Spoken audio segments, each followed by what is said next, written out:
to say a few words about why we're here in these new premises.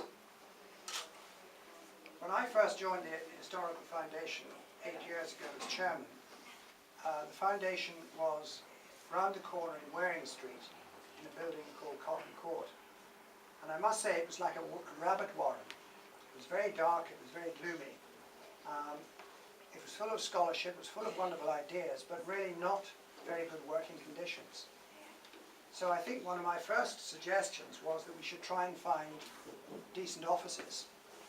And we had a search and we found premises on the Malone Road up near Queen's University, which were a distinct improvement on Cotton Court, but certainly were not ideal. So a couple of years ago we decided to look again, and the opportunity was there for us to come and share this building with the Ulster Scots Agency. It's a very historic building, as many of you will know, but it's very modern inside, which is absolutely ideal working conditions for the foundation. And I think the one crucial thing in any business or any organisation is good working conditions for the staff, which gives me the opportunity of also paying tribute to our staff, to Fintan, to William and the team. They all do a great job, and I would like to take this opportunity to thank them especially for what they've done for the foundation.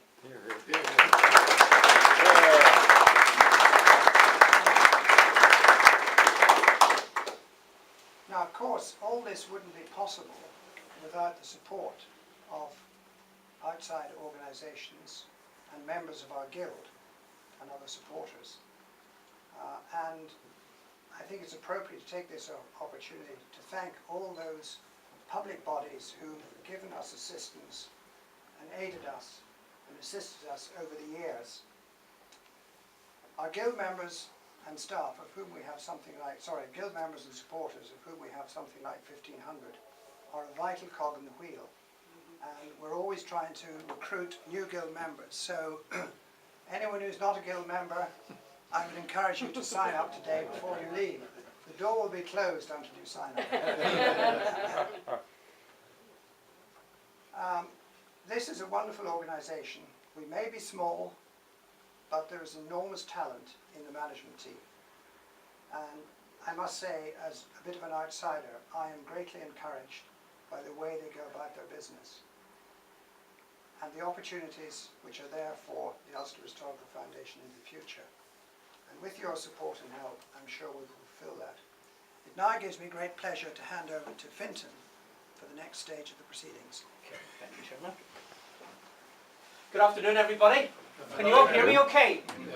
Good. I would like to welcome everybody here today.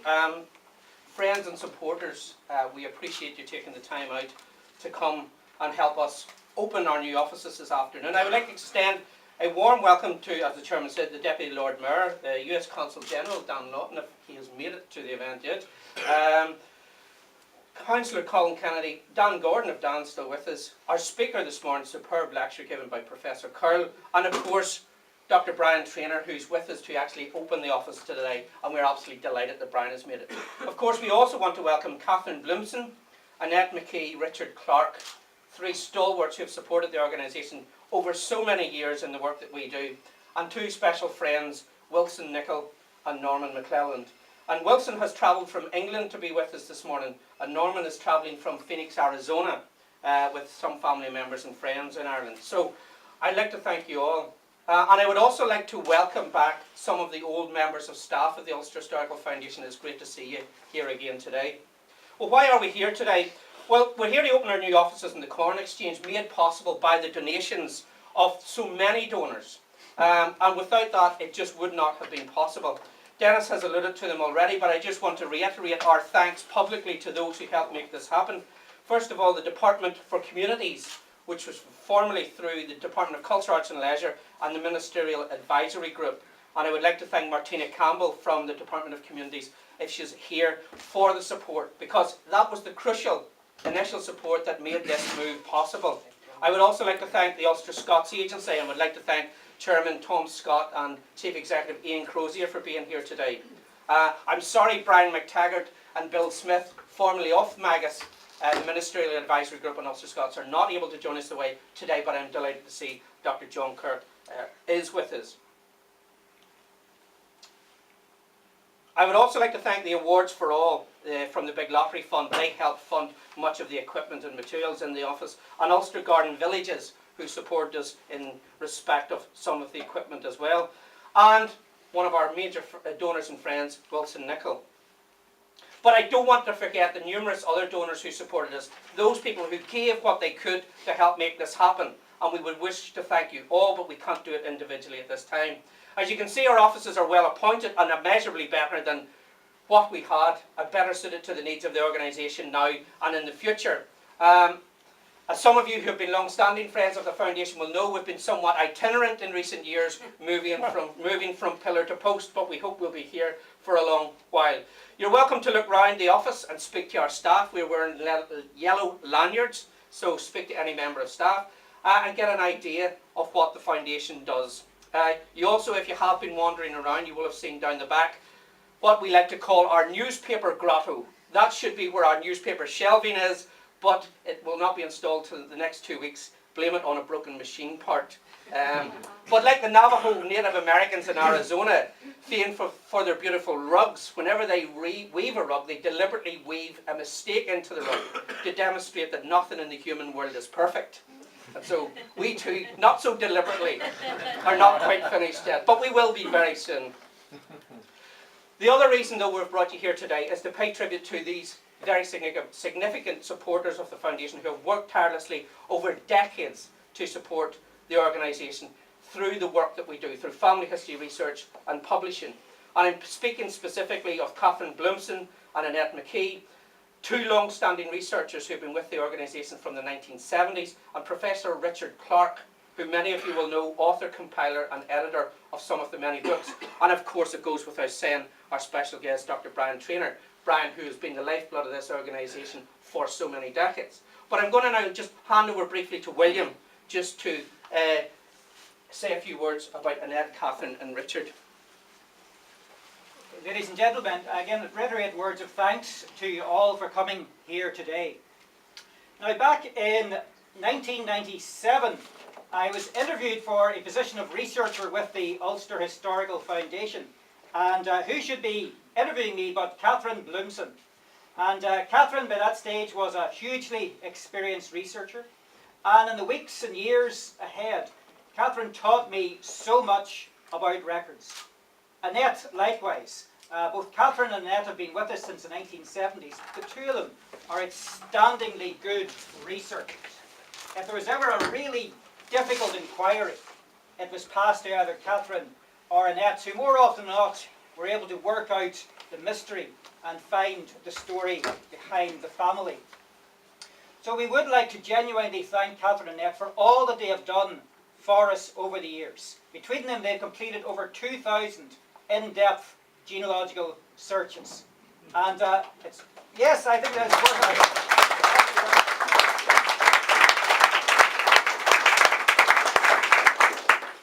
Now, someone else that we would genuinely like to thank today and honour is Professor Richard Clark. Mentioned already the fact that today, not today, but this year marks the 50th anniversary of the first volume of gravestone inscriptions that we published. And over the next several decades, Richard produced another 30 volumes of gravestone inscriptions, 21 for County Down, 4 for Belfast, 4 for County Antrim, and a number of those were actually reprinted. So Richard, we again thank you very much. Richard as well has served on our Board of Trustees for many years. He has been our chairman in the past. He was a chairman of our publications. He still sits on our publications committee. So we do thank you, Richard, for your contribution to the Foundation over so many decades.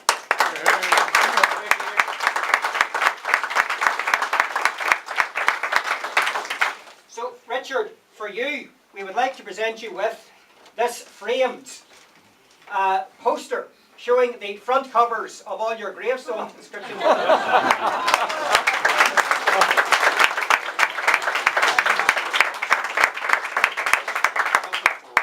It also includes a cover of your volume, your biography of Sir Ian Fraser. and your magnificent 2-volume Directory of Ulster Doctors.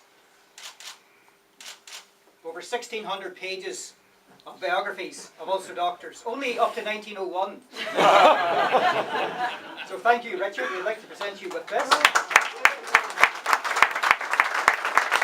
also like to present you with this silver, or this cut glass decanter. Okay. So thank you very much. Is there anything in it? Not yet. But we'll be around later. We'd also like to present your wife, Kylie, with a bouquet of flowers. Kylie? Are you not? No.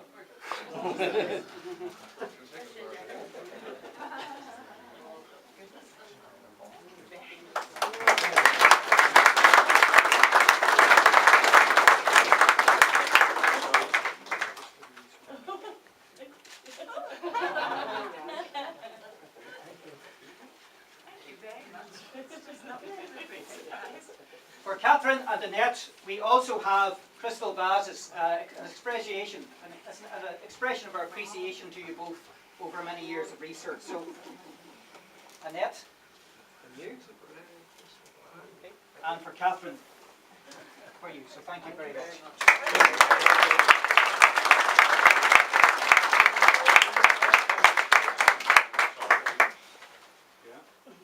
Thank you. And likewise, we have bouquets of flowers for you. Thank you very much.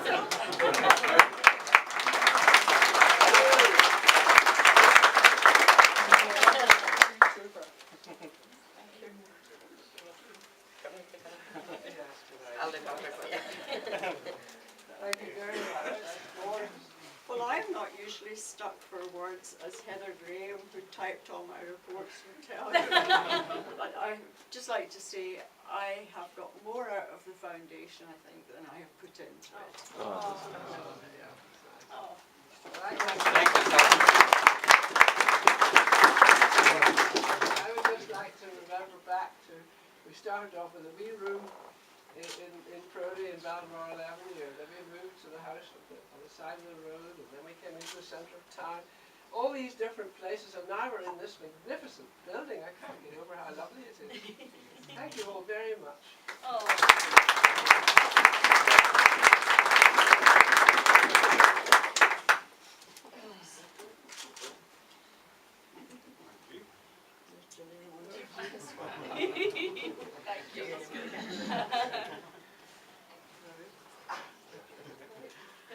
Want to get a seat?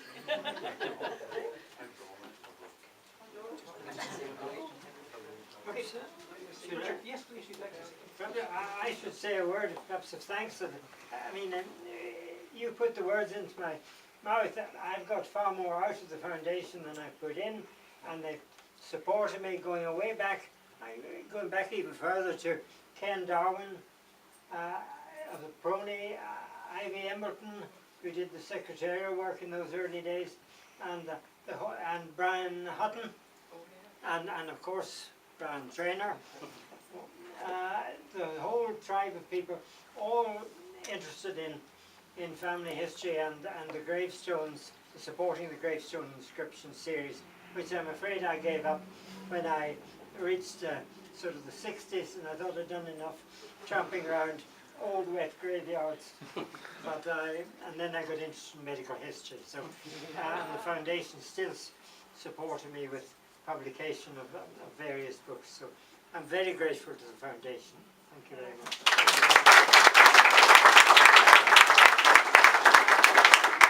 Okay, thank you. I'm now just going to hand back to our Executive Director, Fintan Mullen. Okay, thank you, William, and congratulations, Catherine, Annette, and Richard. We appreciate all your help over the years. Before I invite our chairman to ask Brian to open the offices, I do want to make mention of another couple of individuals. It's impossible to thank all the private donors who have supported our move to these premises, but you have no idea how grateful we are for your help. It doesn't matter how small that donation has been. But to represent the private contributions that have been made, we would like to acknowledge the interest and the enthusiasm for the foundation shown by Mr. Wilson Nicol.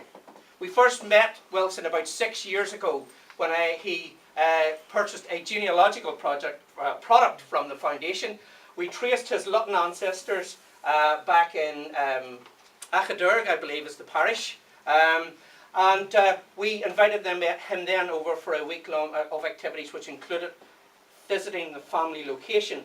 And Wilson has not lost his interest in the foundation since that. He has been to a number of our events in Britain and here in Ireland. He was very keen to join us here today. And we're grateful that he took the time. A man with a very interesting background, a very open, honest and approachable guy, and we are delighted that he has taken an interest and supported the foundation in recent years. And to acknowledge that, we would like to present Wilson with a little gift as a token of our appreciation, and I would ask this time William to do the honours. If Wilson's about, where is he? If we could encourage him forward.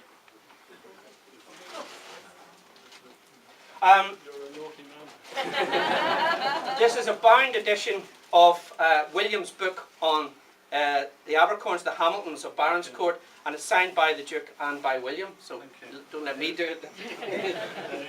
Thank you very much. Thank you.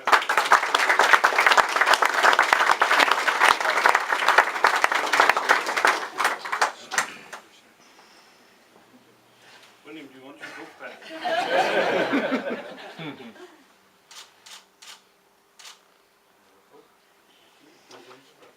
And one final guest we would like to acknowledge here with us today is our friend from North America, Norman McClelland. Norman and his family and his friends have joined us here. He's in Ireland for a very important occasion, but we couldn't let the opportunity pass without taking the time to acknowledge Norman and the work that he has done over the years. Norman, for those of you who don't know, is from Arizona, Phoenix, Arizona, and in the recent years he has helped to support and develop the Irish Cultural Centre and McClelland Library in Phoenix, Arizona, which is an incredible institution, a remarkable institution, and he has gathered around him, as one would expect a man like Norman would do, experts who know what they're talking about. Chaz Moore, who runs the centre, of course, and Bob O'Neill, former librarian at Burns Library, Boston College, who advised him on the library collection. The centre in Phoenix is just a small part of the work that Norman does, but his interest in family history is completely genuine. He has traced his own family, so 4 lines of his family, back to Ulster, and he's done much of the legwork himself, along with his cousin Yule Wright down near Newry. The foundation first met Norman back in about 1983 when we actually undertook some research for him for the McClelland side of his family, I believe, and he got to know Brian over the years and retained and maintained that contact with the foundation. He has always shown up at our events when we have spoken in Phoenix, Arizona, and we were always delighted to see him coming along. And he is never shy about saying to the crowd gathered at our genealogy events about the good work that the Ulster Historical Foundation does. So, Norman, we would also just like to acknowledge your visit here to Ireland by, again, if William could present you with a bound copy of William's Abercorn book signed by the Duke and by William, and there's another little token of our appreciation.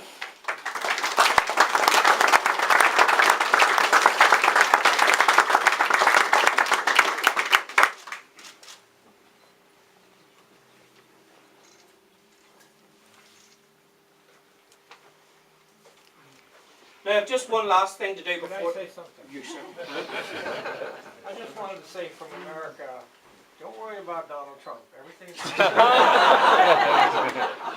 and also, the first research the Ulster Historical Foundation did was at the bidding of one of my cousins, and that was much earlier, the Parker side, and that's where we really kind of got started. But we're so anxious to make sure the Celtic and Irish is alive and well in the Arizona and the Southwest, and if you're in Arizona or in America, somebody just came to Florida. That's not really quite getting into America. But come out and see us, and come to the library. We'd love to see you. Thank you very much.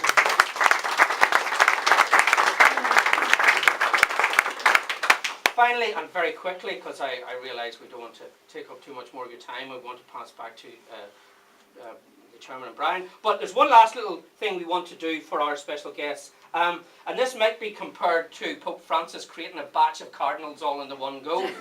Apologies for the hardline Presbyterians in the room for that analogy. But the Ulster Genealogical and Historical Guild was another very important part of the Foundation's work. Created in 1977 by Brian and his very enterprising agent and representative of the Foundation in America, Donna Hotelling. The Guild was created to enable those pursuing their Irish ancestry to be able to belong to an organisation that supported that interest. The Guild has grown over the years to a remarkable body, a bedrock of support for the Foundation. And it also produces for its members some very important journals. The most important, of course, is Familia Ulster Genealogical Review. Now, and for many years, under the editorship of Trevor Parkle, and I'm delighted Trevor here is with us today. And under Trevor's hand, the Familia has developed into one of the most respected Irish genealogical and historical journals produced on the island of Ireland, and each year our members receive a copy of that. So thanks to Trevor for what has happened with regard to Familia. But this guild is, as I say, it's an international body of support that the Foundation has and draws upon. And we can't offer those of you who have supported as much, but what we can do is we can give you honorary life membership of the Guild. Now, we don't throw this around easily. The last honorary Guild member was created actually about 5 years ago, and that happened to be the Deputy US Consul, Henry Bisharat. Henry was a remarkable individual, and we wanted to acknowledge his support. So we wish to finally acknowledge our guest here today by providing them with honorary life membership of the Guild. So we have a little certificate for them. So if I could just pass them out, or ask Gillian to Catherine and Annette, to Wilson, to Richard, and to Norman.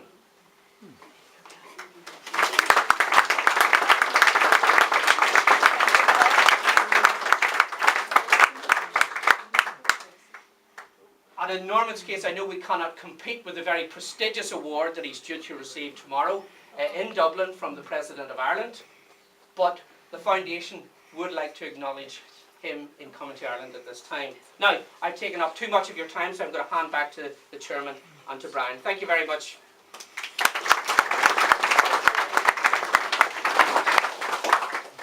Just before I ask Brian to unveil, I would just like to mention on behalf of Brian Walker that tomorrow evening a book about the history of St George's Church is being launched at the church at 7:30 tomorrow evening, a book published by UHF in collaboration with Brian the author.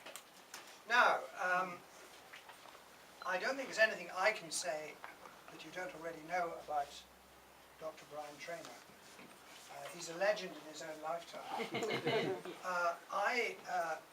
Tracy, going back many years ago, his daughter Rosanna, who's here today, worked for me. So that's really was my first involvement with the Traynor family.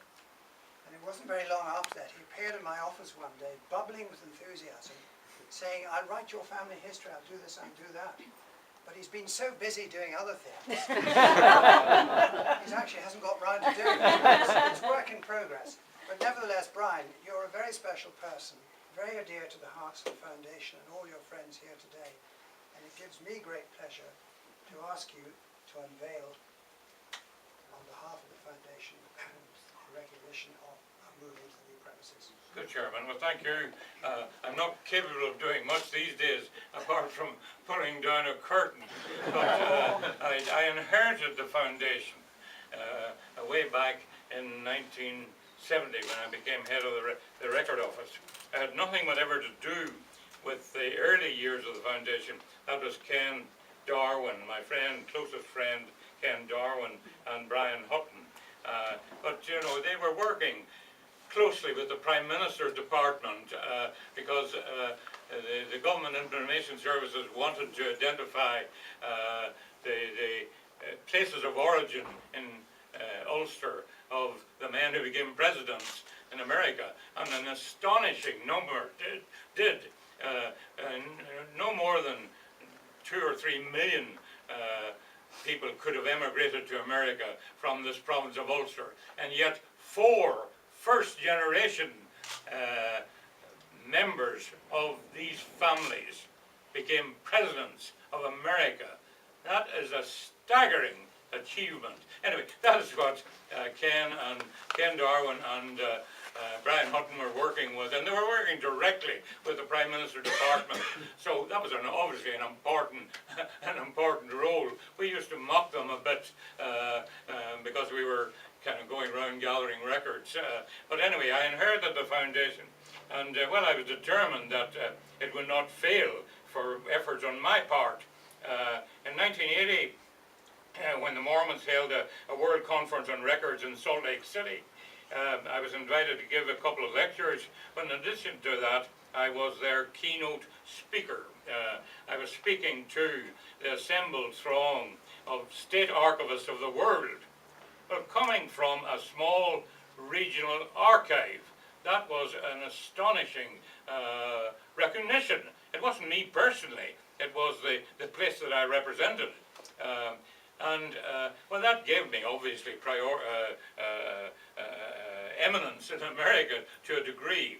I got invitations to speak at various places as a result of that, but also, you know, there are in the world of genealogy, they're not all angels in the world of genealogy, and some of them decided that I was to be destroyed. And well, they bragged that they would manage to destroy me. And they bragged to one of my friends who runs a heraldic bookshop in Dublin.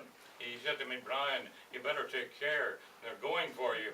And they were sending in bogus letters, expecting me to answer them in such a way that I was favouring the foundation. But anyway, I decided that the whole thing was so precarious I would have to handle all the correspondence, and I did that from 1980 onwards. They also, I was invited to speak by telephone to speak in Asheville in Appalachia after I had spoken in Appalachian State University. And when I drove over there, the event had taken place the previous day, all arranged by telephone. As I say, I was aware that there was hostility towards us and towards me personally, just because I happened to be doing what I was doing. But anyway, we survived that, and after I retired, I realized that there was a market in America for what we did. And for 10 years, from 1988 through to 1997, I traveled around America by Greyhound bus at my own expense, in my own time, speaking to audiences. Well, you see, that enabled me to discover Irish America in a way that few other people ever would have the opportunity. And, you know, I found people so keen on identifying their place of origin that they were literally learning the old Gaelic language. So it was all very impressive, an impressive discovery for me. So it has been a complete godsend then to find, you know, the great philanthropist Norman has set up a specialist Irish library in the city of Arizona, where his great business has been developed. And he has a genealogical section dedicated to his late sister there. And, well, I think that the Ulster Historical Foundation can work very closely with the McClelland Irish Library and the Genealogical Library. And I've happily, I'm making arrangements to present all my library to, my Irish library, to the McClelland Library, and it will develop into a real centre for family and local history research. It will be drawing people in from all over America, I am confident. So I'm delighted that Norman and his family are here, and I'm delighted, of course, that you're getting an honour, I mean a real honour from Ulster tomorrow in Dublin. I mean, that's marvellous. You're joining the ranks of Senator Mitchell, Chuck Feeney, and all these other people who are, you know, kind of world figures in our terms. So I'll say no more, and I think I'm capable of doing it. Just pull hard, all right? Pull one of them. No? Keep it. I just. That's it. Just Will I cover it? Yes. yes. Sorry.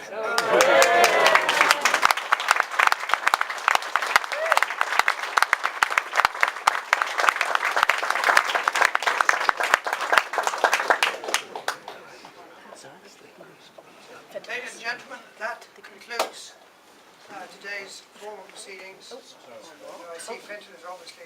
Not quite. Not quite.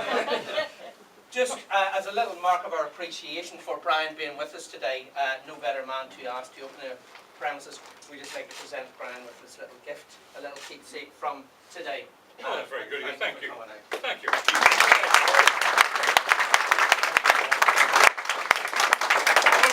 Thank you. Lovely piece of engraved glass. Thank you all for being here, and bon voyage.